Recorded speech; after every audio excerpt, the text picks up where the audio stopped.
Now to do a breakdown of how we get the block we use in construction. So I said, let's assume the length of a wall to be the dimension of the wall 3 by 4 wall. Now, how do we get the number of blocks we need for the wall?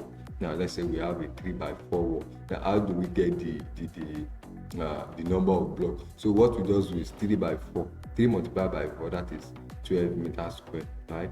12 meters square. Then how do you know the number of blocks you need on that 12 meters square? After this calculation, you are going to get the number of blocks. But now I won't say it. Now, number of blocks. If you want to get the number of blocks, it is the length of the wall multiplied by the height of the wall, which is what I just said, 4 by 3. In your mind, you can just have it 4 by 3.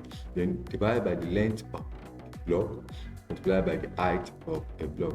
Now, different countries have different sizes of block. From this part of the world, the length of our block that we always use is 450, and the height is 450 mm, and the height is 225 mm or 230 mm. That is the dimension of the block we usually use it. So we have the 6-inch, we have the thickness. I mean, in the thickness we have the 1/9, we have 6-inch, we have 4-inch. So let's now assume that, okay, I will not be using that of the 4 by 3 again. Let me come down to something that is very simpler. So let's say we have a length of wall 1 meter, and we have a height of the wall to be 1 meter.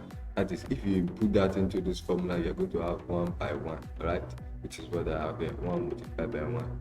Then length of the block, just like I said, the length of our block is 450 mm, and height of a block, which is this. If you do that, you're going to come about 9.66 blocks. That is 10 blocks. That 1 multiplied by 1 is 1 square meter. Now, meaning that if you are going for a 1 square meter of block wall, then the block you'll be needing for that job is 10 blocks. Also, if you are doing just like the illustration I was making, if you are doing for 4 by 3, which is 12 meters square, the number of blocks you need is just 12 meters square multiplied by 10, that is 120 blocks. So I have it here that therefore 1 meter square of wall requires 10 blocks. So just know this at the back of your mind. Even if you will not know the calculation and every other thing, know that 1 meter square of wall requires 10 blocks. So if you are doing for 5 meters square, that is 5 multiplied by 10, you are going to have 50 blocks. If you are doing for 10 meters square of wall, that is 10 multiplied by 10, that is 100 blocks. So that is the amount of blocks. So if you are doing